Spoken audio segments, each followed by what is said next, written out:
Section 2.2 Additional Frequency Distributions and their Graphs. There's other ways we can look at frequency distributions of data. One of the most common ones is the stem and leaf plot. So plot where each data is split into a leaf, which is usually the last digit in the number, and the stem, which is more often not the first digit. If we had the number 32, 3 would be the stem, 2 would be the leaf. We put these numbers in order from lowest to highest from a data set, and this gives us a shape of what the data looks like graphically. As working with before, suppose I have a list here of a group of people by various age that the first time they got prescription glasses.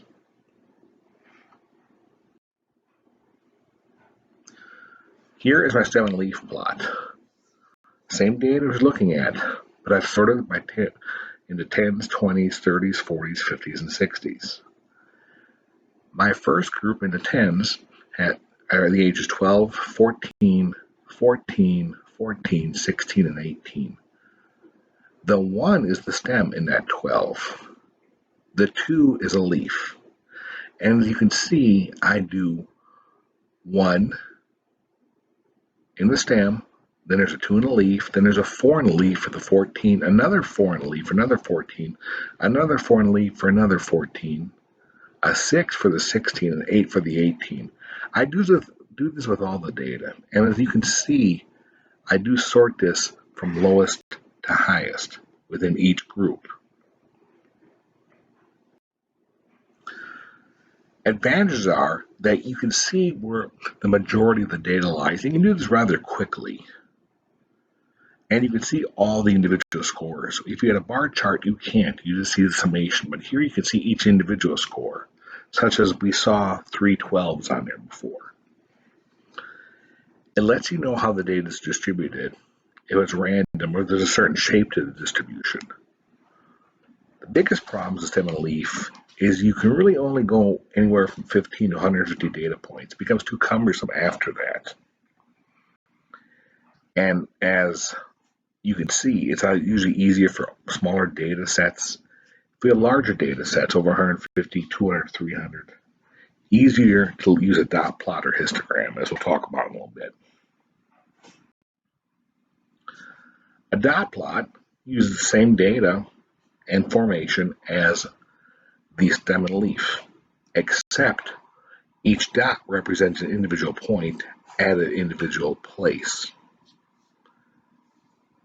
A dot plot is similar to a bar graph. Each bar is the equal number of items within the category. And again, we're on the categories of the 10s, the 20s, the 30s, the 40s, 50s, and the 60s. Here's a dot plot looking at our same data as before with the age someone first gets prescription glasses. As you can see, we have by category, by age group, the number of individuals within that group. And from 10 to 19, it started at 12, we finished at 18, but 10 to 19, we have 6, 20, 29, 8, 30, 39, 7. Again, similar to the stem and leaf plot, this gives us a good indication of how the data is distributed. Similar to stem and leaf plots, this is very simple to plot, but it also only works with smaller amounts of data. This is interval data, so we do have to have consistent intervals between each grouping. It also shows us where there's outliers. This does take time to make, and with many points, again, you can take some time making this, and it can be very difficult in the process, where it's much quicker and easier to use a bar graph with the data summation total.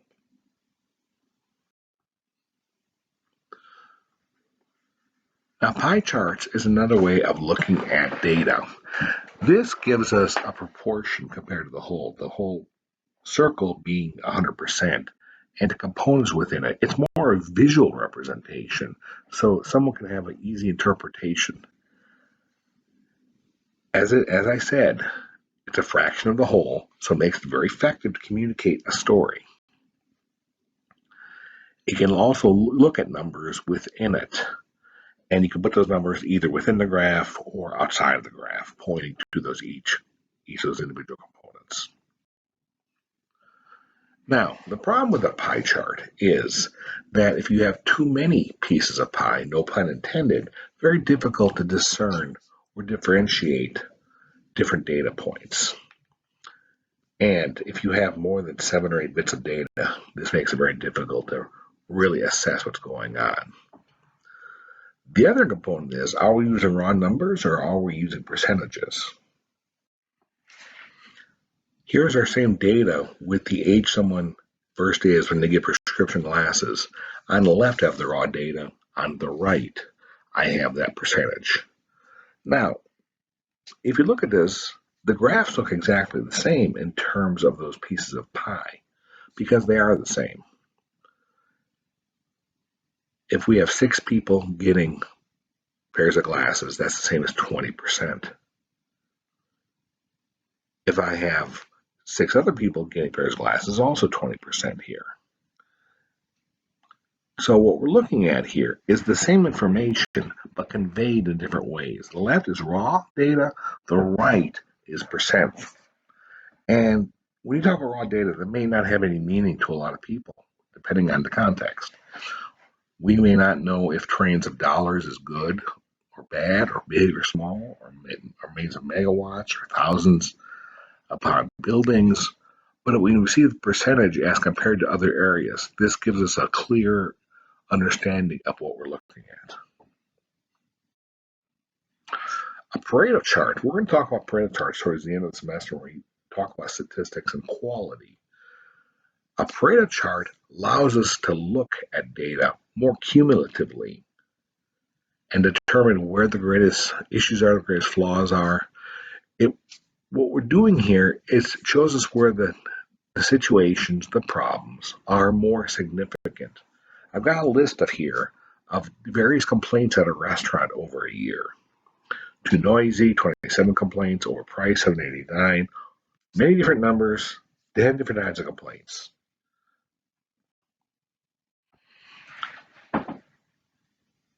If we sort this same data from the highest number of complaints to the lowest, what we've got here is the greatest number of complaints, which is overpriced, is number 1. Number 2 is small portions. It goes from largest to smallest. And then if I make a cumulative count of those complaints, in other words, the first group overpriced 789, small portion 621. That accumulates 789 plus 621 is 1410. And then the third largest one is wait time. Add 1410 to 1 of 9 is 1519. And so on and so forth until we get to the smallest one, which is food is not fresh. And that total number of complaints is 721. Excuse me, 1,721. That's the total number of complaints. We've accumulated all of it. If I then divide in that first row, 789, by the total, 1721, it's 45.8%. Then I divide the second row, 1410 by 1721, 81.9%. In other words, 45.8% of all the complaints are being overpriced. 81.9%, nearly 82%, are being overpriced in small portions. And this, again, accumulates upward until we get to 100%, which is the food is not fresh. When we chart this, it's actually a double chart here. This is a Pareto chart. On the left, I've got the overpriced. You can see that is the most significant. Number 2 is small portions. Number 3 is wait time. And this is very easy to see where on the left y-axis, we've got overpriced and small portions that make up nearly 800 and over 600 combined. This shows where the greatest amount of all the problems are for this restaurant. Now, I'm going to ogive for use of the cumulative percentage, and you can see nearly half of all the problems, 45%, is overpriced. 85% is overpriced in small portions. So a majority of our problems are just within two areas. That OGI lets us know where the accumulative components are. We take care of the first two problems, we are going to eliminate a majority of the complaints. The Ishikawa diagram, also known as the fishbone diagram, cause and effect diagram, was created by Kaoru Ishikawa to show where problems are. Ishikawa is a follower of Deming and wanted to diagnose how do we find out where problems are in the first place before we can chart it in a Pareto chart. We often use this in quality control. I've seen it used in manufacturing, the medical world, marketing, public usage, all types of areas. Because usually when an organization, a problem, or has a problem, it's not just one thing. We look at the 8 P's of potential problems before we start diagnosing the severity of the problem that can be put in a Pareto chart. Product, price, place, promotion, people, process, physical evidence, and performance. And I'll show you why it's called the Ishikawa diagram on the next slide. If we are promoting a new product in a store and wondering why it wasn't selling, we could use these 8 P's, make an Ishikawa diagram. Here's my product, my price, my place, my promotion. These are like the ribs on a fish. The people, the process, the physical evidence, and the performance. I won't go through all these, but when we start diagnosing this, we could say, what's wrong with the product? It might be old, limited uses. Where's the problem with the price? It might be expensive or inconsistent pricing. How about promotion, promoting this product? Maybe we have no coupons. Maybe there's very little radio advertisement. And then we could see the severity of these to make a Pareto chart. But this lets us diagnose where all the potential problems could be. Now, quick and easy to do, easy to brainstorm, and determine where the problems are. The problem with this is there's a lot of problems. It can become very complex, and this chart becomes rather messy. And a lot of times, there may be multiple issues, more than one area. We talk about people, it could be inexperienced salespeople. Well, at the same time, if we have inexperienced salespeople, we may also have other problems in terms of promoting it properly. Scatter plots. This is where we have two variables to see if one is interrelated to the other. These on the x coordinates, just x and y graphs, we will have one component on the x, the other on the y. If they're correlated directly, they're a positive correlation up and to the right. They're negative correlation where the more one goes up, the other goes down. That's a negative correlation. We're going to see if there's a relation between the two variables. For example, perhaps the more you exercise, the lower your heart rate gets. That could be inverse correlation. The higher exercise, lower heart rate gets. Or the more money you spend, the greater your debt will be. That's a positive correlation. It's more to look for trends to see if there is a relationship at all between two different areas. These are the 3 most common types of correlation we look at. Again, these are not going to be perfect lines because we're looking at real life situations.